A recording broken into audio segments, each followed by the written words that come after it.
Welcome to the Old Time Radio Westerns. I'm your host, Andrew Rhynes, and I'm excited to bring you another episode absolutely free. This is one of over 80 episodes released monthly for your enjoyment. Now, let's get into this episode.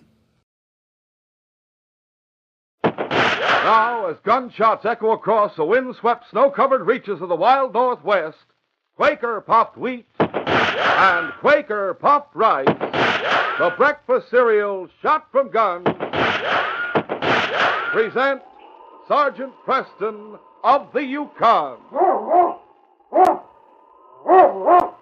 It's Yukon King, swiftest and strongest lead dog of the Northwest, blazing the trail for Sergeant Preston of the Northwest Mounted Police in his relentless pursuit of lawbreakers. On King! On, you huskies!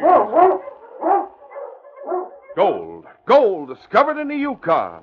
A stampede to the Klondike in the wild race for riches. Back to the days of the gold rush.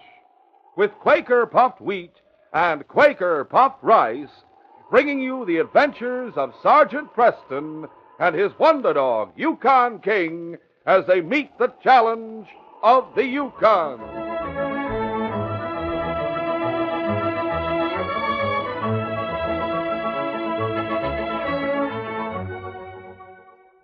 There's no one that can make a better cereal than Quaker Puffed Wheat.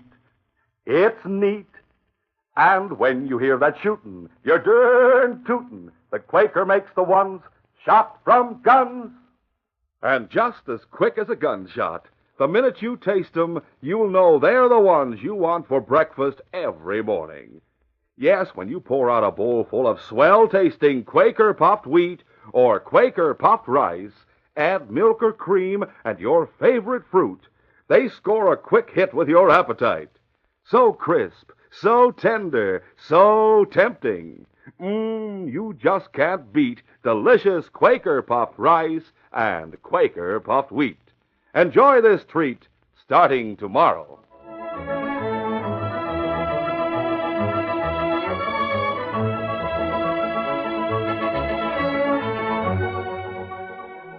Mine City in the Yukon Territory had sprung into being when the Jeffers Mine began operations in that locality. It was summertime when Sergeant Preston of the Northwest Mounted Police entered Mine City and pulled to a stop before the general store. Oh, Blackie. Oh, boy. See? As the Mountie dismounted, a tall, slim Eskimo in his early 20s left the store and approached Sergeant Preston and his dog, King. Oh, hello, Sergeant. Me glad to see you and King. No, I glad to see you and King. Well done, Jack. Still improving your English, I see. Oh, that's right, Sergeant. I bring book with me from missionary school. I study much at night. Fine. Like your work at the mine? Oh, yes, Sergeant. Work go very good. But Don Jack get lonesome here. Huh? Others not friendly. They not like Eskimo. I'm sorry to hear that. I'm sure if they knew you as I do, Don Jack, they'd realize what a fine fellow you really are. You always good friend, Sergeant. But others say I stay out of cafe. They not wait on Eskimo. I see. I wonder if you'd let me stay at your cabin while I'm in town. You mean you willing to stay with me? Why, of course. You're a clean-living, intelligent man, and I consider you my friend. Oh, it'd be a great honor, Sergeant, to have you as guest. Good. I'll come to your place later. I have to stop at the mining office now and talk to the superintendent. You stay with Don Jack, King. Later, Sergeant Preston entered the office of the Jeffers Mining Company. Well, good afternoon, Sergeant. How are you, Mr. Lewis? How are things at the mine? Well, being mine superintendent has its troubles. No doubt. I came here in response to a telegraph message which was sent to police headquarters in Whitehorse by the owner, Martin Jeffers. He asked that an officer be sent to see him. Yes, but Mr. Jeffers will want to talk to himself. He's at home today. I'll go there this evening and see him. If he wants to reach me before then, I'll be at the cabin of Don Jack the Eskimo. You mean you're staying there, Sergeant? Yes, he's a very good friend of mine. Oh, sure, but after all, well, he is an Eskimo. He's an intelligent man of fine character, Mr. Lewis. To me, a man with such qualifications is worth having as a friend, regardless of his race. Well, I admit Don Jack's plenty smart and all that. In fact, he's the one who figures out the proper shoring that's to be put up in the tunnels. We couldn't hire an engineer who'd do better. He's pleasant, easy to get along with, minds his own business, but in spite of the fact that Don Jack has the responsibility of protecting the lives of the miners, they don't accept him in their company. Is that it? I reckon you might put it that way, Sergeant. I see. Well, as I said before, I'll be at Don Jack's cabin. Good day, Mr. Lewis.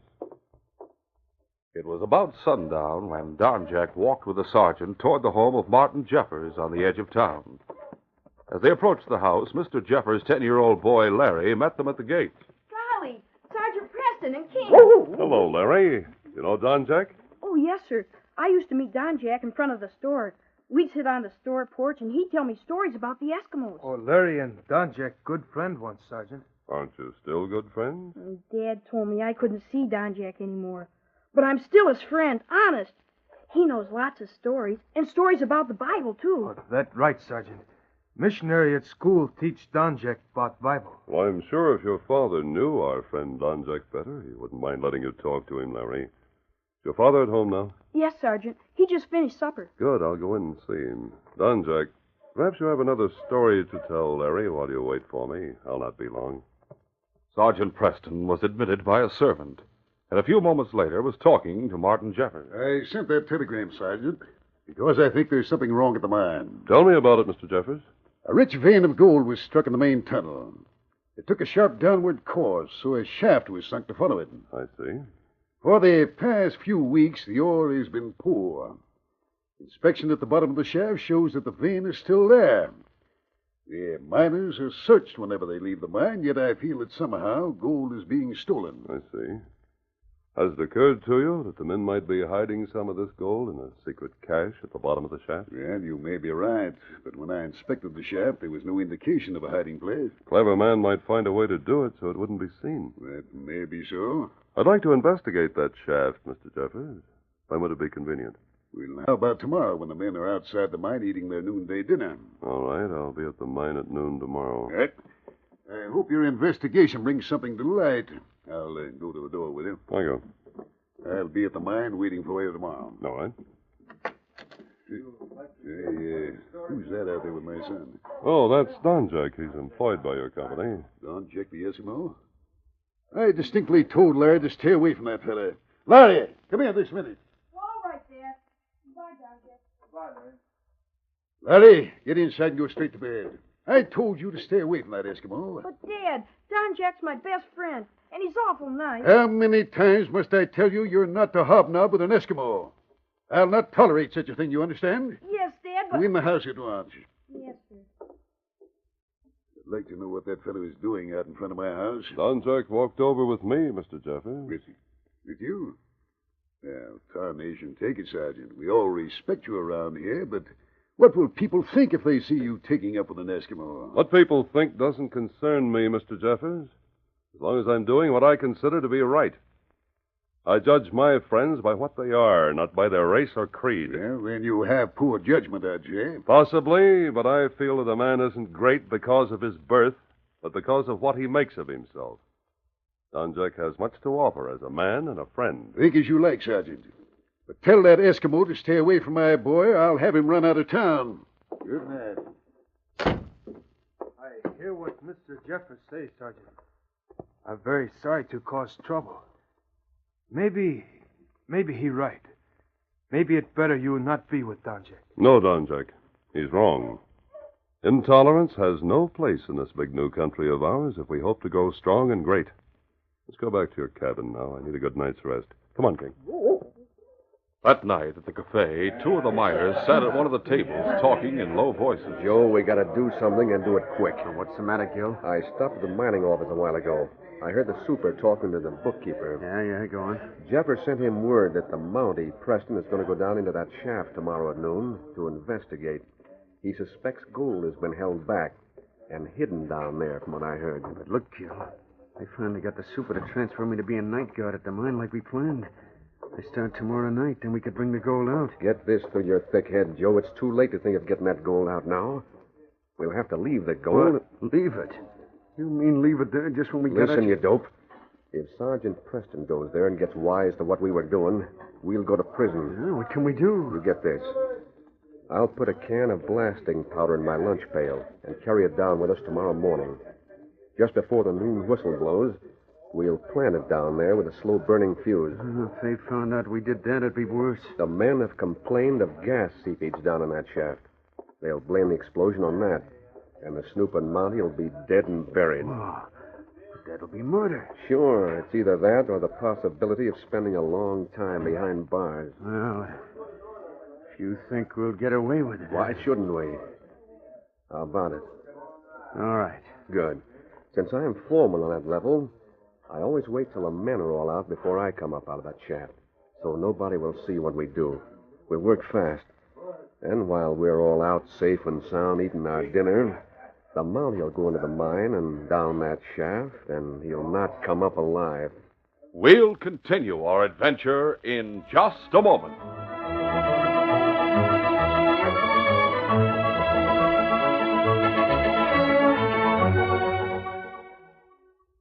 Say, tomorrow morning you'll go for this family breakfast treat.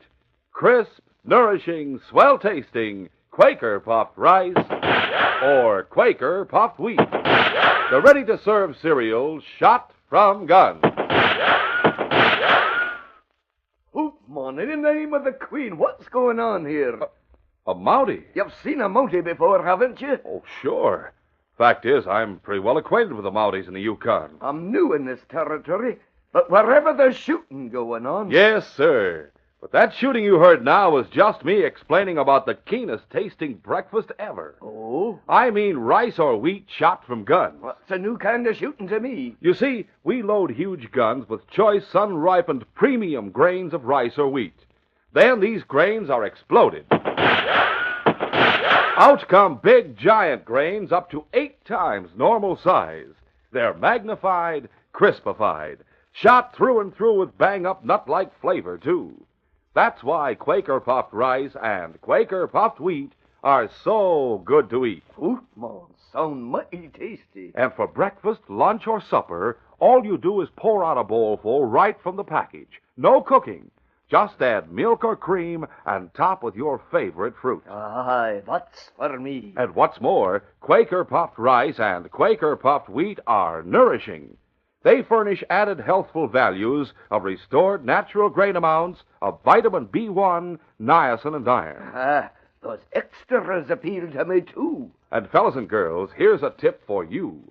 To get the original, crisp, fresh rice or wheat shot from guns, always buy the big red and blue packages with the smiling Quaker man on the front. At your store tomorrow, ask for both delicious Quaker puffed wheat and Quaker puffed rice.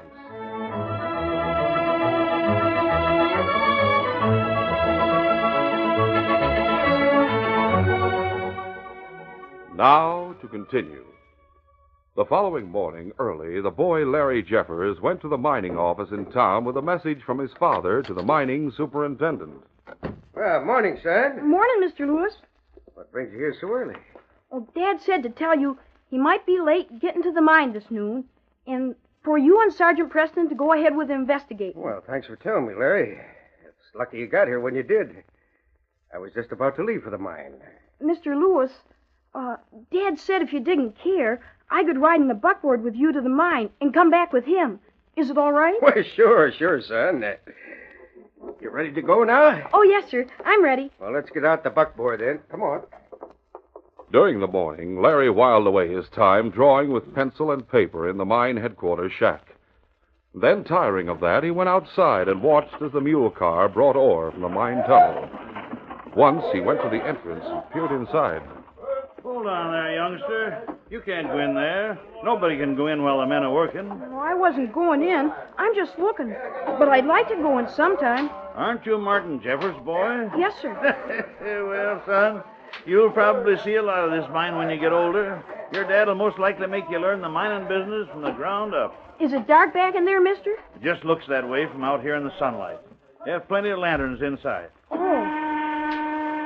What's that whistle mean? Means it's time to knock off for the noon meal, son. Men will be piling out of there in just a minute, so stand back out of the way. All right. The boy stood back and watched as the men left the mine. No one paid any attention to the boy. When they had seemingly all gone past, Larry looked into the main tunnel. The man said nobody could go in while the men were working, but they're not working now. Maybe it'd be all right if I go just part way. Just then, hearing two more men coming from the tunnel, Larry stepped back behind a boulder and waited for them to pass. Yeah, I fixed it to blow in 10 minutes. Yeah, we'll be with the others eating. Right. Nothing to worry about. Now I'll go inside a short way. The boy moved slowly and wonderingly through the main tunnel. In a few minutes, he came to a shaft and looked down at the lower level. Golly, must be another tunnel down there. I could go down that ladder and just take one look. I think that's what I'll do. Meanwhile, outside, Mr. Lewis, the superintendent, approached the main tunnel. He spoke to one of the men as he passed. Hey, Mike, see anything of the Jeffers boy out here? Yes, sir. He was at the mine entrance a couple of minutes ago. Well, I'll go in the tunnel and see if he's there. You go to the shack, and if a Mountie arrives, tell him to come here. All right, boss. Lewis hurried into the main tunnel, calling out. Larry! Larry Jeffers! Are you in here? I'm down here. Larry! You had no business going down that shaft. Better come right up. I can't climb up. I fell from the ladder and turned my ankle. All right. I'll come down and help you get up. Why, Jiminy, your father'd have a fit if he knew you came down here, son. As it is, I've got a lot of explaining to do. I'm sorry, Mr. Lewis. I'll tell Dad it was my fault. Well, come on. I'll help you up the ladder. Easy now. Now, Boosty, go on. Okay. We're almost there now. I just wanted to see what the mine looked like inside. Well, you saw. So let's get out of here. Sergeant Preston will be waiting outside.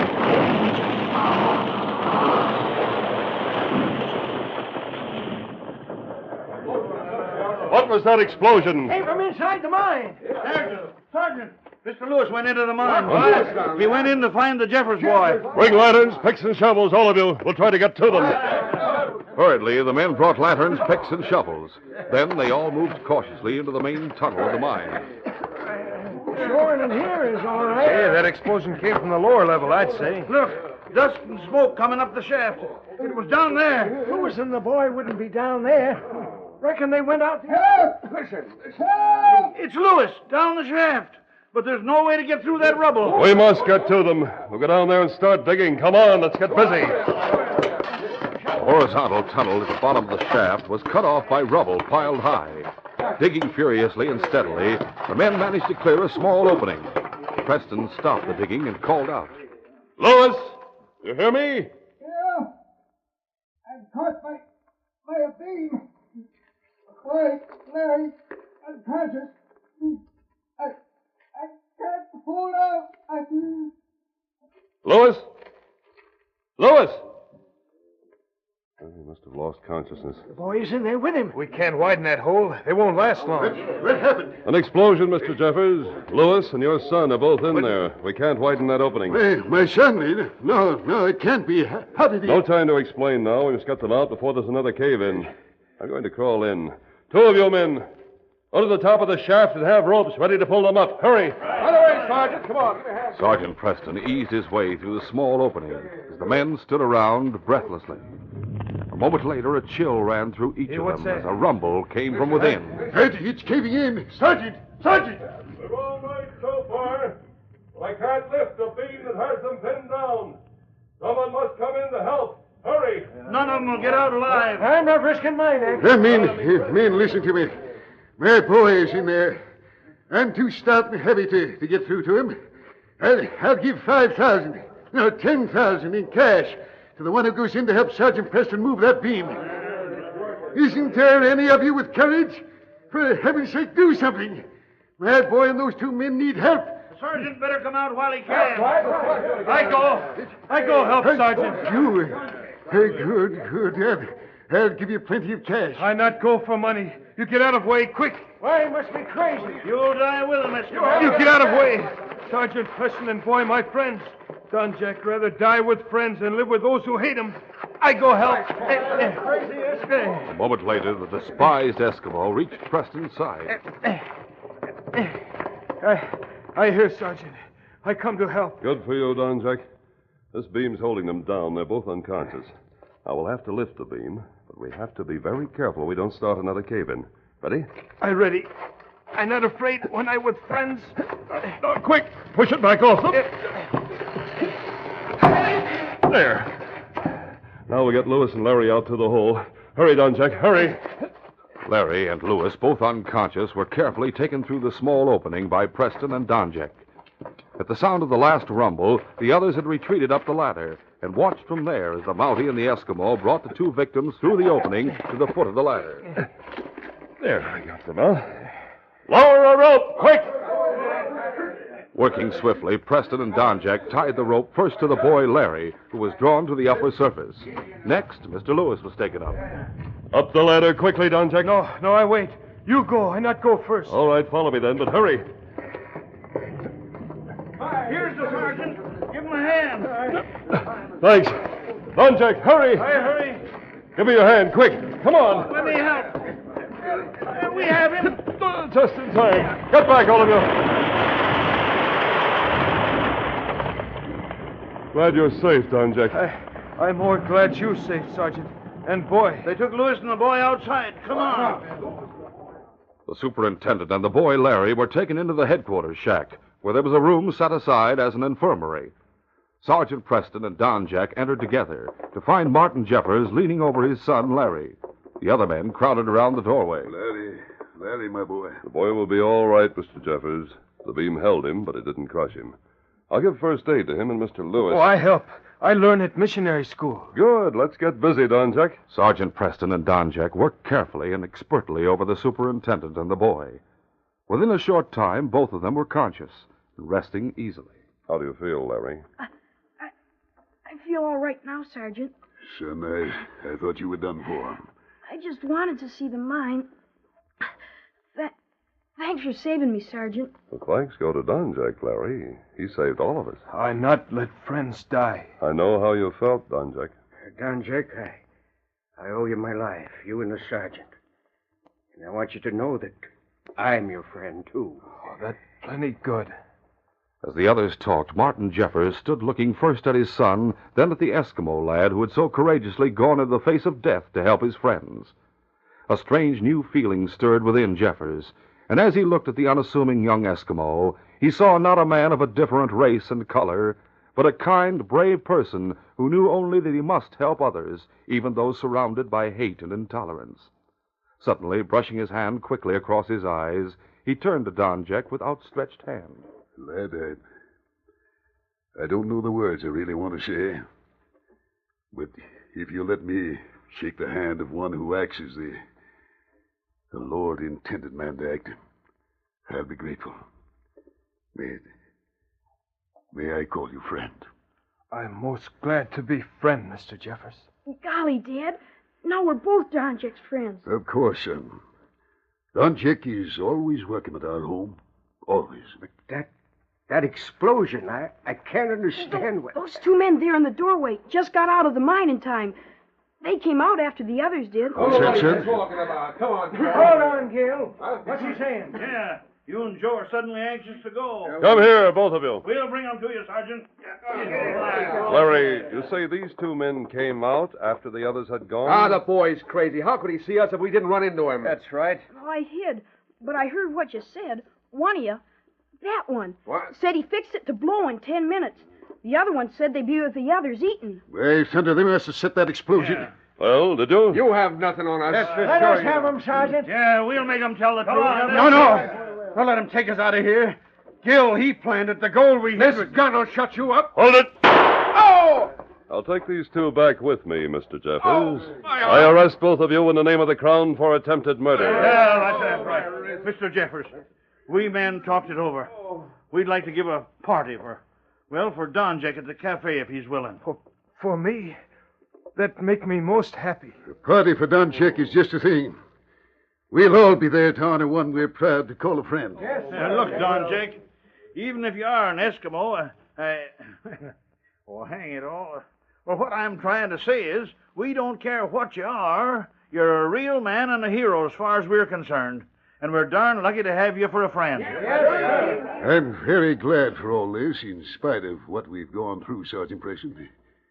This has taught us a lesson. Mr. Jeffers, it's been said that if we accept the fatherhood of God, we must accept the brotherhood of man.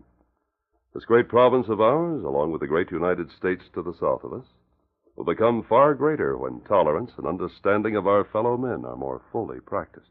Sergeant, someday I hope to have your courage and understanding. Does that mean Don Jack is as good as any of us now, Dad? It means that Don Jack is one of us, but far better than most of us, son. I agree, Mr. Jeffers. It's a happy moment for Don Jack, and I'm happy to say that this case is closed.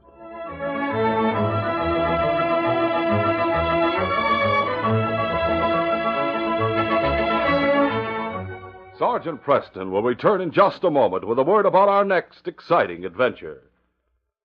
If there are any fussy breakfast eaters in your family, listen. There's one breakfast cereal the whole family likes to eat. And that's Quaker Puffed Rice or Quaker Puffed Wheat. You fellas and girls go for 'em because they're the ones shot from guns. And Dad reaches for 'em every time because he likes the toasty, nut-like flavor of the good, natural grain. The sun-ripened natural flavor that Old Mother Nature puts into it. In every family, some like their cereal not so sweet, some like it real sweet. And that's the beauty of delicious Quaker Puffed Rice and Quaker Puffed Wheat. They are never coated with factory sweetening. The whole family can sweeten them with sugar to suit their own special taste. So to please everybody in the family at breakfast, fussy eaters and all, get delicious, nourishing Quaker Puffed Rice and Quaker Puffed Wheat. At your store tomorrow, look for the big red and blue packages with the sealed inner lining that keeps them fresh as can be.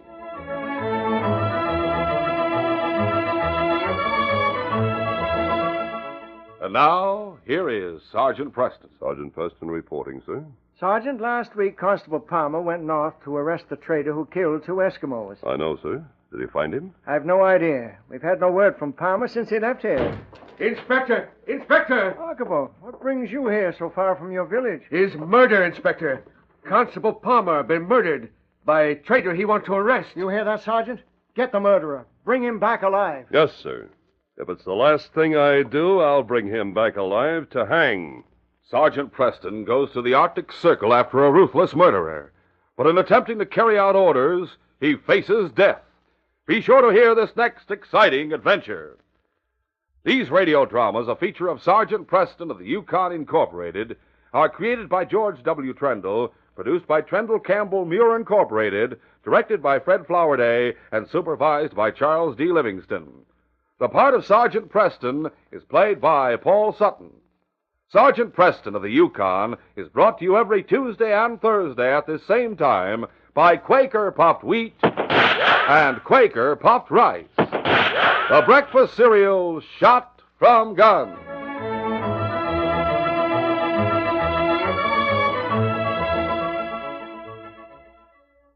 Hello, folks.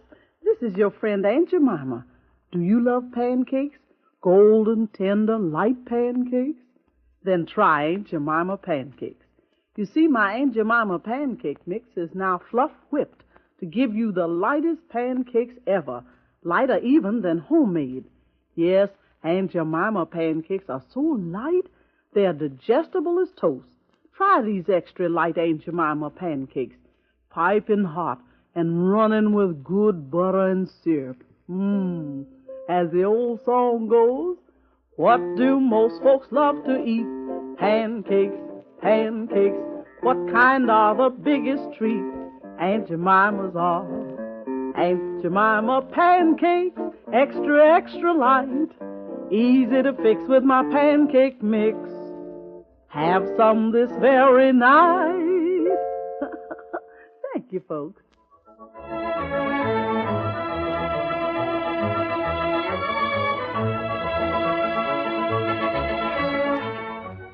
This is J. Michael wishing you goodbye, good luck, and good health from Quaker Puffed Wheat and Quaker Puffed Rice. So long. Listen tomorrow at the same time to The Green Hornet, brought to you by the drink that makes you feel fresh again, delicious Orange Crush. This is the Mutual Broadcasting System.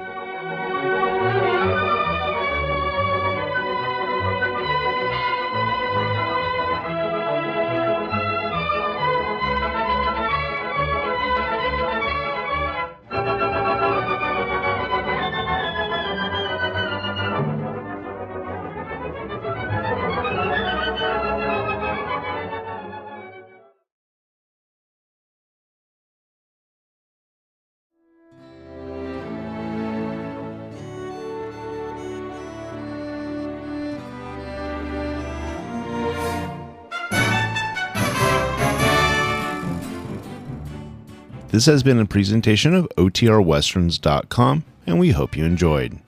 Please take some time to like and rate this episode within your favorite podcast application.